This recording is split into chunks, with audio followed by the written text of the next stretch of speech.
The gentleman from Ohio, Mr. Jordan, for his opening statement.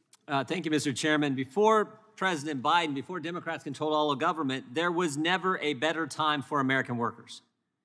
Manufacturing was on the rise. According to one estimate, President Trump's first 30 months, manufacturing jobs were up 314,000 over where they were under President Obama. We had low unemployment, in fact, the lowest in 50 years. Wages were booming across the board, and we saw massive job growth across all sectors of our economy. Anyone paying attention knows that even with the virus, our job market is resilient. Drive through any town in America, anywhere, and you will see dozens of hiring signs, with many offering high starting wages and signing bonuses. Talk to any employer right now, and their biggest problem is actually getting people to come to work.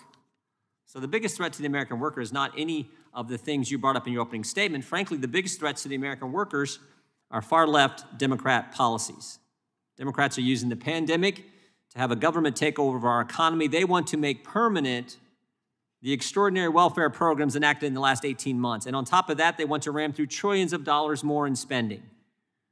We've seen an eviction moratorium, vaccine mandates, paying people not to work, not to mention higher taxes, rampant inflation, and undoing much of the Trump administration's regulatory reform.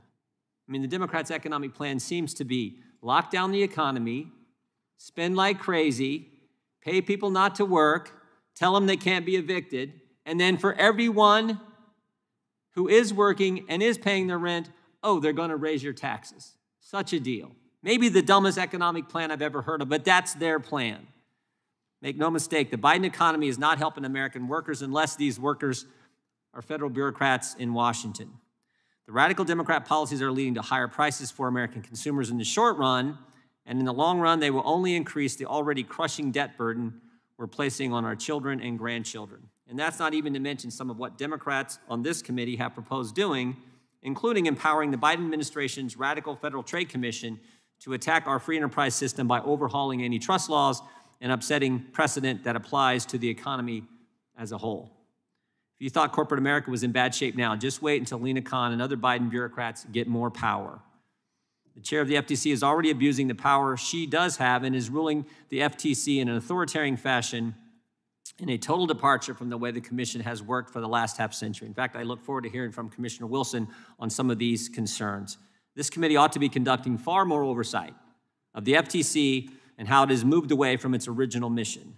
The best thing we can do for the American worker is getting Washington off their back. I look forward to today's discussion, and I want to thank all our witnesses for being here today. Mr. Chairman, I yield back. The gentleman yields back. It's now my pleasure to introduce today's witnesses. Our first witness is Eric Posner.